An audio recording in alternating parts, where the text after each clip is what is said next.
Mesdames, Messieurs, peuple congolais, décidément, pourquoi et comment les Occidentaux ont choisi d'éliminer physiquement le président russe, Vladimir Poutine. Explication. Voici les propos tenus par le ministre des Affaires étrangères luxembourgeois et 2, par un sénateur américain. Commençons déjà par le ministre des Affaires étrangères luxembourgeois. Il a tenu ses propos sur Radio Luxembourgeois. Voici ses propos.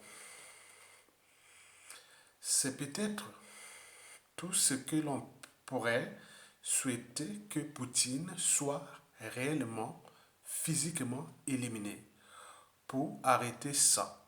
Je répète, c'est peut-être tout ce que l'on pourrait souhaiter que Poutine soit réellement, physiquement éliminé pour arrêter ça. Il y a eu aussi des propos tenus par un sénateur américain. Il a dit ceci. La seule façon pour que ça se termine, c'est que quelqu'un en Russie élimine ce type. Vous rendriez à votre pays et au monde un grand service. Je répète, la seule façon pour que ça se termine, c'est que quelqu'un en Russie élimine ce type. Vous rendriez à votre pays et au monde un grand service. Ils ont même émis des hypothèses par rapport à la méthode que la CIA a toujours su le faire ou a toujours ou a réussi ou pas, en commençant déjà par Adolf Hitler. Vous savez que pendant la Seconde Guerre mondiale, les Américains cherchaient là où se trouvait Adolf Hitler pour bombarder euh, les bunkers ou autres où se cachait Adolf Hitler.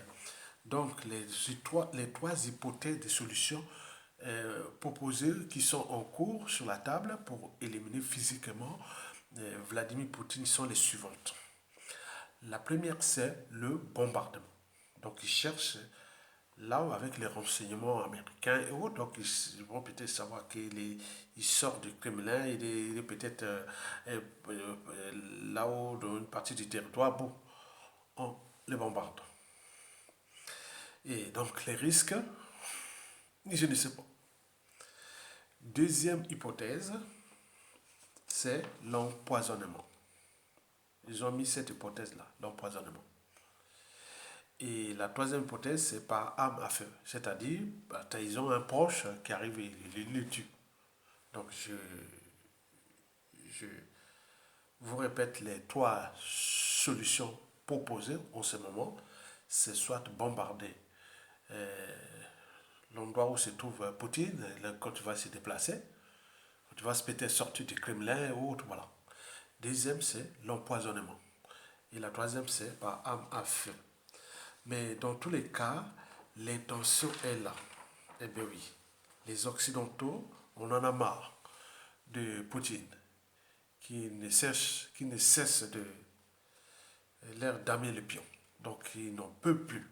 Donc la solution est là. Donc pour eux, c'est-à-dire pour sauver la Russie et leurs intérêts et tout compagnie, donc il faut certainement éliminer euh, Vladimir Poutine.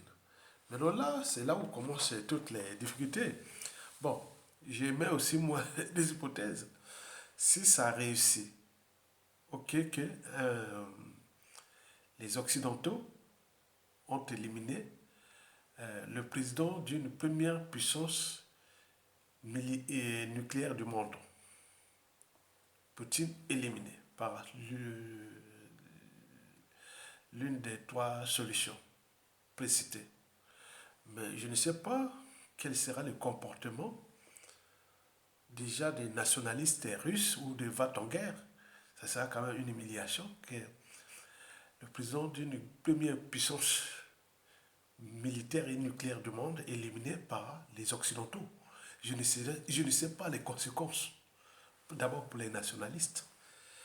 Deuxième euh, cas, bon, s'il y a échec, je ne sais pas quel sera le comportement de, de, de Poutine vis-à-vis des Occidentaux. Et surtout qu'il a la clé de la bombe atomique. Et déjà pour les cas du ministre des Affaires étrangères du Luxembourg, je ne sais pas le KGB, quelle est sa situation en ce moment, puisqu'il a tenu ses propos. Voilà, il a vraiment tenu ses propos. Hein. Ils sont relayés partout. Hein. Même s'il a dit qu'il voulait blaguer ou choses comme ça, ben, c'est consommé. Hein. Donc, je ne sais pas la situation du ministre des Affaires étrangères luxembourgeois. Bon, du sénateur américain, il est protégé par les États-Unis là-bas. Bon, ben, je ne sais pas aussi. Donc, s'il y a échec, je ne sais pas. Et le troisième cas que je pense moi, c'est que dans la règle d'or, ne faites jamais à autrui ce que vous ne souhaitez pas qu'on le fasse sur vous-même. Donc, je ne sais pas, déjà le ministre des Affaires étrangères, le sénateur, et on a parlé aussi un agent, un ex-agent secret russe qui sera peut-être, il veut aussi vraiment agir aussi. Bon, on nous signale beaucoup de choses comme ça, bon, je ne sais pas. Bon, donc dans tous les cas, euh, la situation du monde dans les jours à venir, au regard de la crise ou de la guerre en Ukraine, devient problématique. C'est-à-dire potentiellement et structurellement problématique. C'est-à-dire risque nucléaire, risque d'une guerre mondiale, risque beaucoup de choses. Je suis sûr et certain que là, je vous laisserai le lien de, de la source. Hein. La source, vous allez lire le lien est en bas. Hein. Le lien de la source est en bas. Allez vraiment nourrir le débat là-bas. Le lien est en bas. Sans émotion, sans non, non. Vous soyez du côté de la raison. Doutez, réfléchissez, c'est toujours organisé et voir qu'il y a du danger. Donc le danger est réel en fait. Donc risque de conflit majeur, risque de guerre nucléaire, risque de beaucoup de choses. Mais moi je l'ai dit que bon ben si et seulement si bon les Occidentaux réussissent à damer le pion à Poutine, il est sûr et certain que ce monde de demain sera 100% occidental. Dans le cas contraire, c'est la mort de l'Occident. Si Poutine gagne cette guerre-là, de l'Ukraine, avec tous ces menaces sur sa vie et autres, ils sont payés les sanctions, les embargos et autres. Ils sont aussi en train de travailler. Moi, je parle aux Congolais, aux Africains. C'est pas votre truc d'Africain et par émotion. Hein. C'est entre les Blancs. Hein. Les Occidentaux réfléchissent. Ils agitent leurs neurones, leurs fonctions cognitives pour chercher la solution, pour en sortir se débarrasser de Poutine ou de se sortir de là. Mais là-bas aussi, c'est les Russes, les Slaves. Ils réfléchissent. C'est des cerveaux. Entre eux, là, la neutralité cognitive est totale. Donc chacun mesure les stratégies, donc ils sont là en train de travailler. Donc le risque d'un conflit majeur est élevé. Et je dis que si et seulement si Poutine réussissait son coup, il est sûr et certain, je ne suis qu'un visionnaire, que ça sera le déclin de l'Occident. Ça sera le déclin de l'Occident. D'abord, des organes, tout ce qui représente les instances de gouvernance globale, qui pour certains sont devenues obsolètes, les instances de gouvernance globale, qui pour certaines sont devenues obsolètes. L'ONU, le Conseil de sécurité, l'OTAN, l'Union africaine, l'Union européenne, la BCE, Organisation mondiale du commerce, et plein de choses comme ça. Donc tout ça, ça va, moi je vais changer. Il y aura des chambres, il y aura des bouleversements majeurs. Il y aura des bouleversements majeurs. Et donc nous, l'Afrique, on risque de se retrouver dans un conflit majeur qui ne nous concerne pas parce que si, et seulement si, le club de Shanghai, de Shanghai, le club de Shanghai, c'est-à-dire eurasien, représenté par la Chine et la Russie, prend le contrôle du monde, il est sûr et certain que tout ce qui est occidentaux là va être déclassé. Mais eux, ils cherchent où? Qu'est-ce qu'ils vont chercher? Ils cherchent là où c'est les sources d'approvisionnement en matières premières.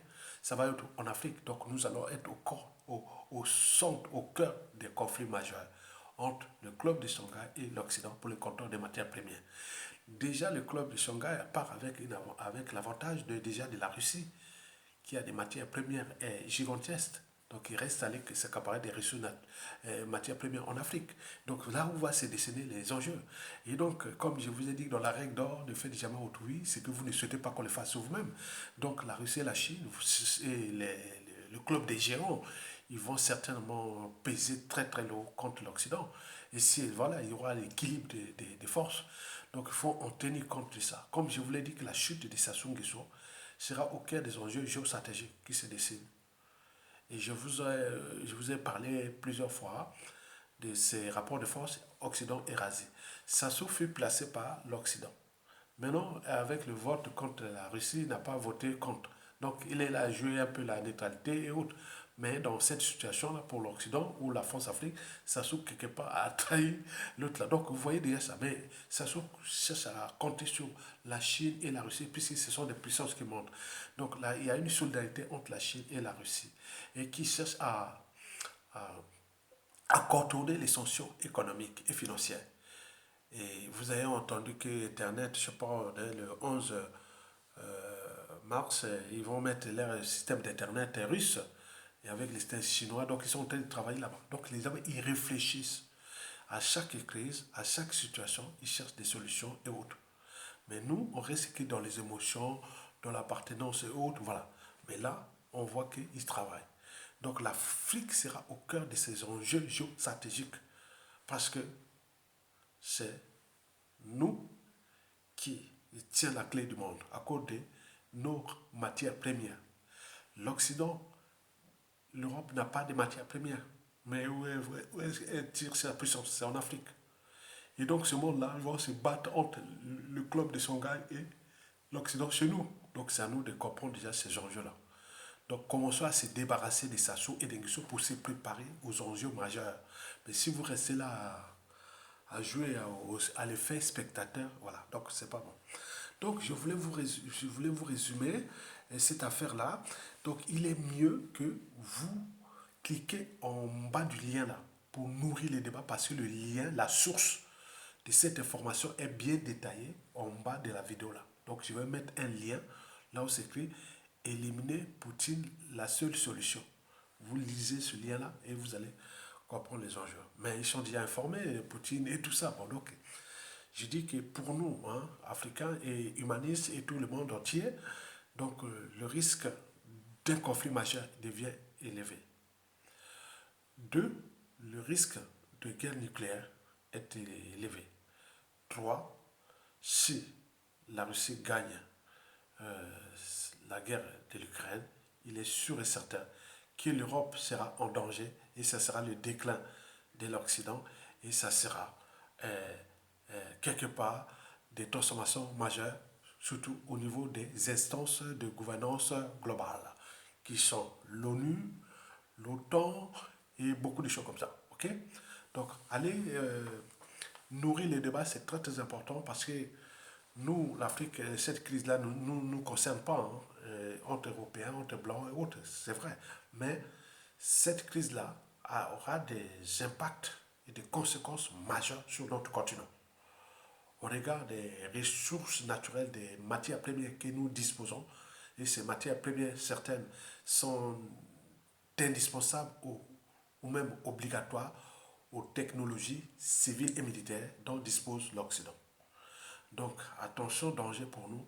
On pourrait se retrouver dans une nouvelle guerre froide. Elle sera peut-être plus chaude. Donc, attention, danger. Donc, et, et un peu mesurez vos propos.